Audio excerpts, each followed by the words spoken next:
Yes, we are here by request of the king, Dakota went, presenting the paperwork to the guards. There was a sentence I never thought would be applicable to me, Sapphire thought to herself. It certainly changed the guard's tone from, "Halt, who goes there?" to, "By all means, come on in. Shall I carry something for you?" This feels very strange, Balathon whispered to her, as they were escorted through the gates from their landing platform into the palace grounds proper. I've never seen anything like this. Look, there's fountains and everything. Do try and restrain yourself, Balathon, Dakota sneered at him. They were supposed to represent the keep, and so far that hadn't gone brilliantly. Sapphire could still feel the alcohol making her a tad unsteady, not to mention messing with her eyesight. She was also trying really hard not to find the absurdity of this situation funny, when she should probably be terrified of messing up. They had been assigned 2 female guards and a diplomat-looking guy, who would take them where they needed to go. The diplomat kindly took them through what they needed to know as they walked. Apparently they were expected to take part in a light lunch, followed by the meeting itself, where they might be called upon to explain the situation at their keep. Sapphire didn't have any illusions as to whether they would be called upon. They wouldn't just call them up here if they didn't have a purpose for it, so Dakota was going to have her work cut out for her. They were walking up to a set of massive double doors, guards posted outside. "Here we are, the council building. 3 guests for today's meeting," their escorting royal guard stated. Sapphire had tried her best to pay attention as they walked. There was just so much to look at. She guessed that looking around at all the amazing buildings made her seem like a royal simpleton who had seen the city for the first time. The council building was located north of the main palace.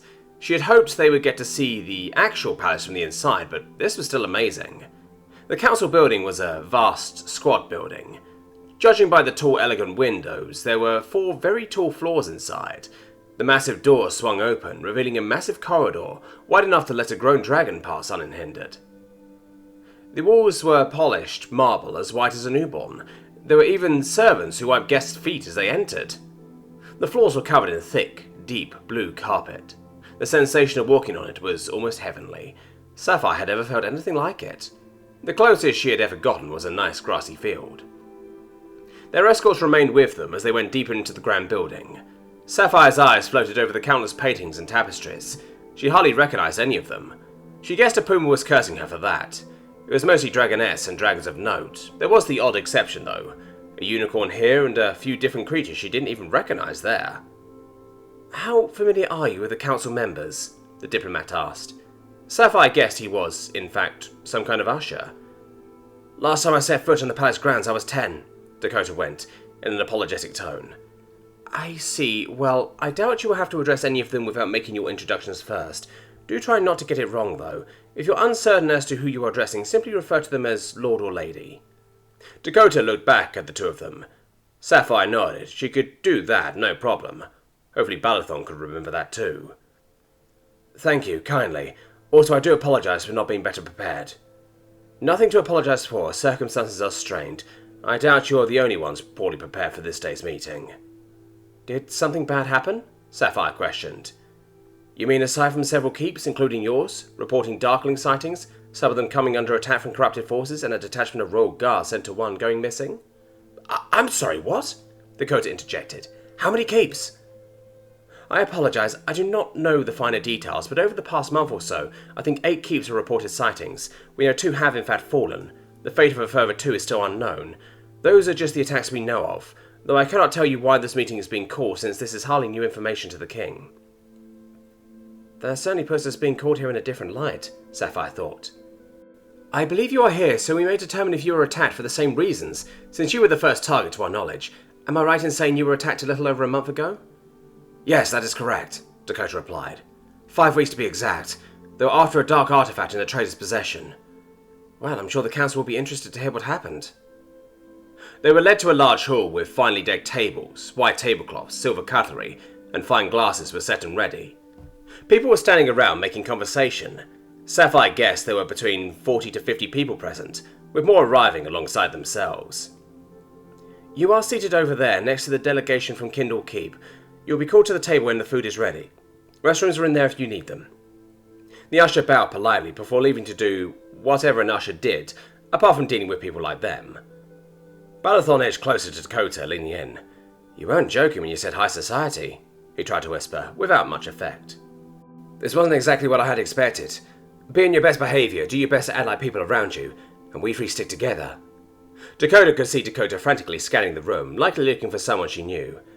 Any luck? Sapphire questioned. No, came the perturbed-sounding reply.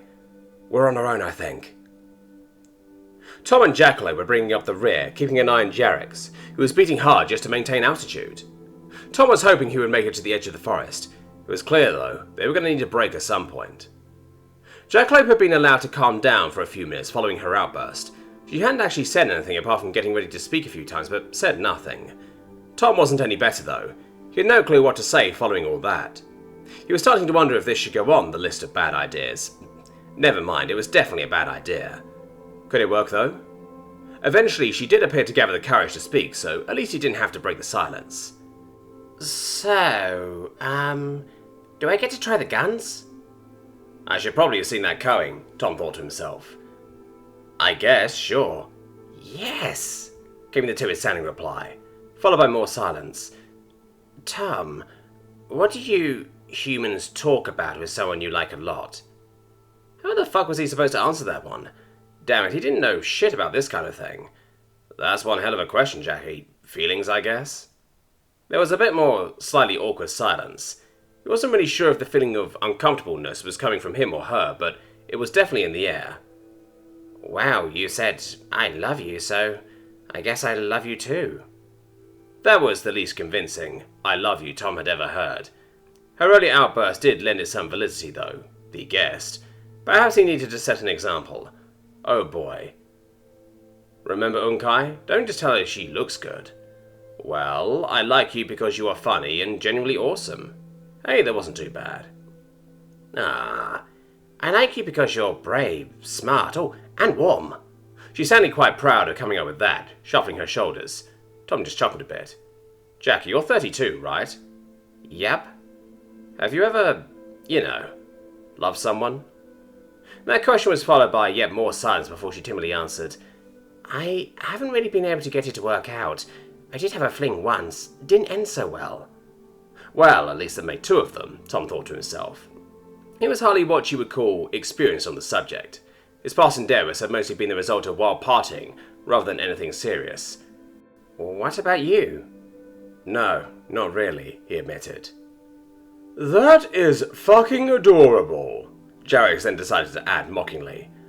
Goddamn dragons are their stupid ears, Tom cursed to himself. Hey, I'm badass, not adorable. That's Kieran, or Fengi, Jackalope replied in an irritated tone. Jarrex just made an amused-sounding rumble in reply. Try talking about the stuff you find interesting, Redexi of all people then added. Tom added potential Kakashi hearing to the list of what he could do, though it was more likely he had just figured out they were being a little quiet. Hey, Tom, where do you need to shoot Jarrex to bring him down? Jackalope questioned, voice turning to mischievousness. Well, that was better than awkward silence. More to the point, it was something Tom could answer fairly well.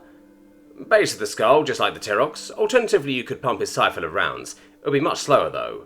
Hey! Jarrex protested, head swinging around to look at them. We do need to get you some earmuffs, though, if you're going to be shooting much. Can't have you going deaf on me. Wait, that can happen? Jackalope replied in a worried tone. I thought it just hurt. No, you can lose your hearing forever, and we can't have that now, can we? He went grabbing a horn, rustling her head a bit. Hey, stop it, or I'll poke you, she replied, with a joking threat. Joke's on you. I have my goggles on.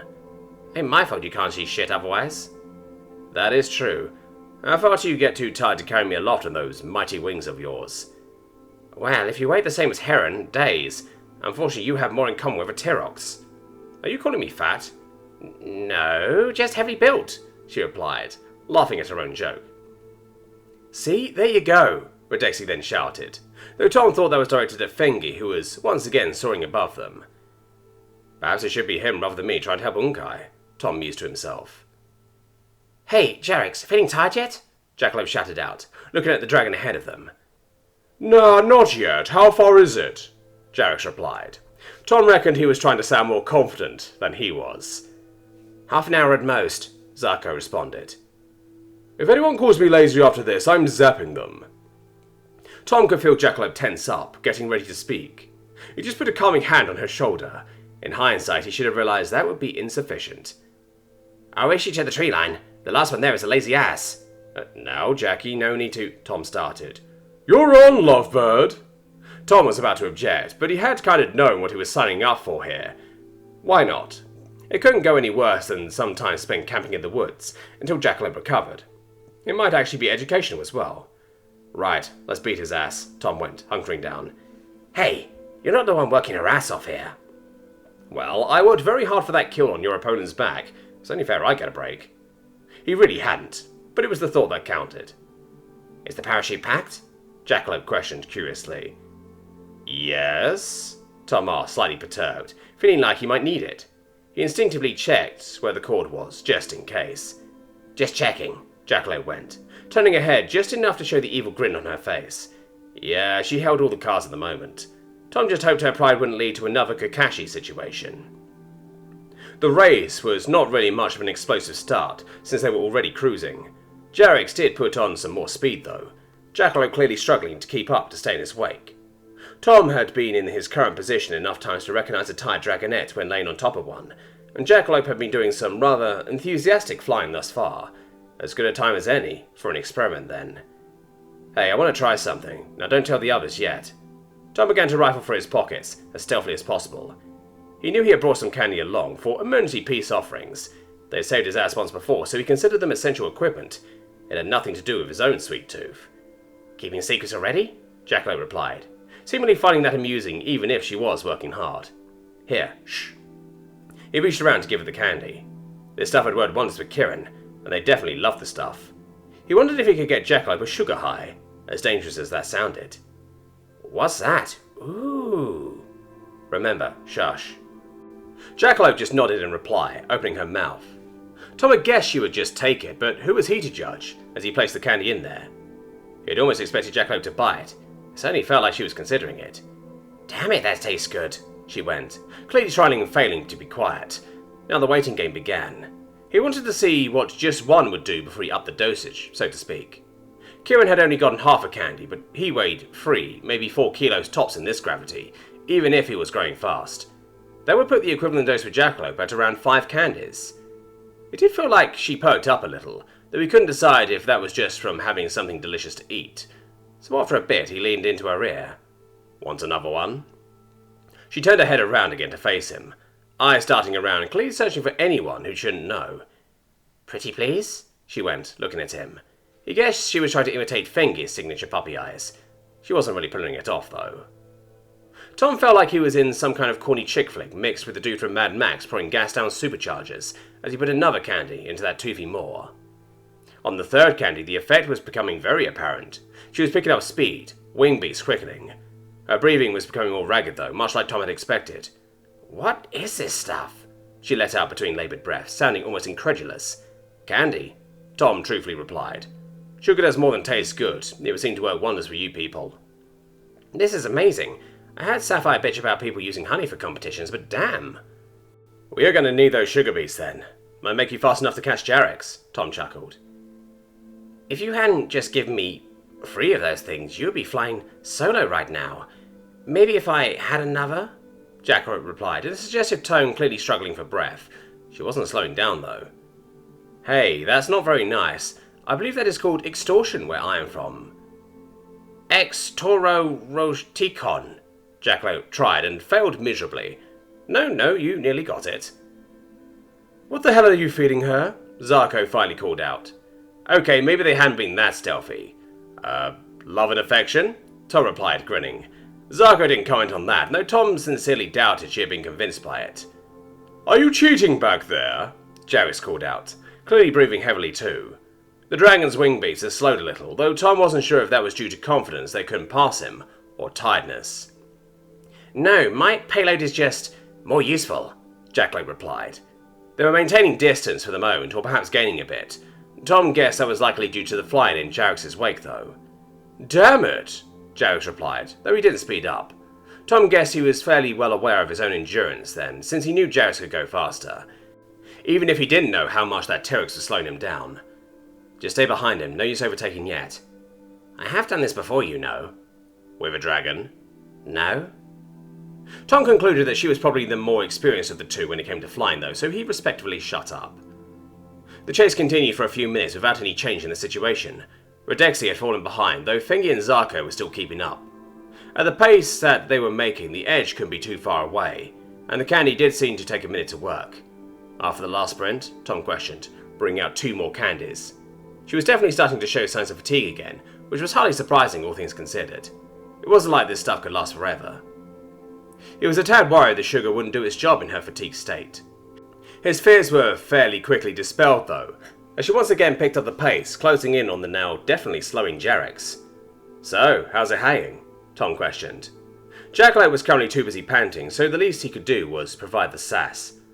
"Cheating bastards," Jarex got out, clearly struggling for breath. That gave Tom an idea. "You never told me about your mother, Jarex. She was the one who gave you your harness, right?"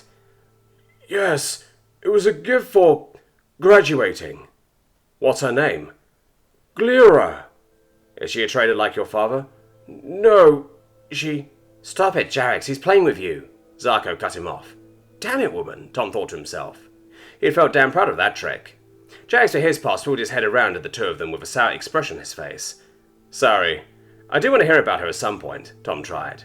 That had been a tad underhanded, he admitted. Jackalope, for her part, kept quiet, focusing on flying. The tree line soon came into view, and he felt Jackalope try to pick up more speed. She was flying right through Jarex's wake, which clearly helped a lot, since as soon as she made a break for clean air, she got buffeted back, losing ground. Tom couldn't really see how she was going to win this. Even if she had been flying solo, he guessed they were currently going faster than she could maintain in clear air, and he knew how fast Jarex could dive. "Damn it," Jackalope let out in a defeated tone. Tom did feel a little bad for just being a dead weight right about now. As they crested the trees, Jarex went into a near-vertical dive, tucking in his wings. Tom knew from experience just how fast this was likely to get, so he hung on tight. Jackalope tried to follow Jarex down. She was quickly losing ground though, even trying to beat her wings towards the ground, as Jarex pretty much just fell out of the sky, in front of them. "You ain't gonna catch him," Tom tried, as they continued the dive. Jackalope didn't reply though, she did pull up. As she slowed down for the landing, she was clearly having trouble and mistimed the flare quite badly, resulting in them both hitting the ground with a light thunk, coming to a sliding stop. Jarex was standing head held low, clearly spent as well. In fact, he looked ready to fall over, which he soon did. Rolling onto his side to get the weight off, Jackalope was not much better off. Tom got off her as soon as they were stationary again, feeling quite sorry for having her break his fall. It had not been too bad though, and she was still breathing and looked fine, even if she was clearly spent for the moment. It took a bit before the others caught up, clearly not having been able to match either dive. "Cheaters never prosper. How are you doing, Jarex?" Zarko went, as soon as she touched down. "I feel like I could lay here for a week," he protested. "Could you please get me out of all of this?" "Please, yup, he's done," Tom noted to himself. "Sure thing," Fengi went, getting to work undoing the rope. Tom just looked down at the mess that was Jackalope laying in the grass in front of him. "Come here," he went, sitting down and picking her up into his lap. "You're damn right, Sapphire couldn't have done that." She did smile weakly at him, looking almost apologetic.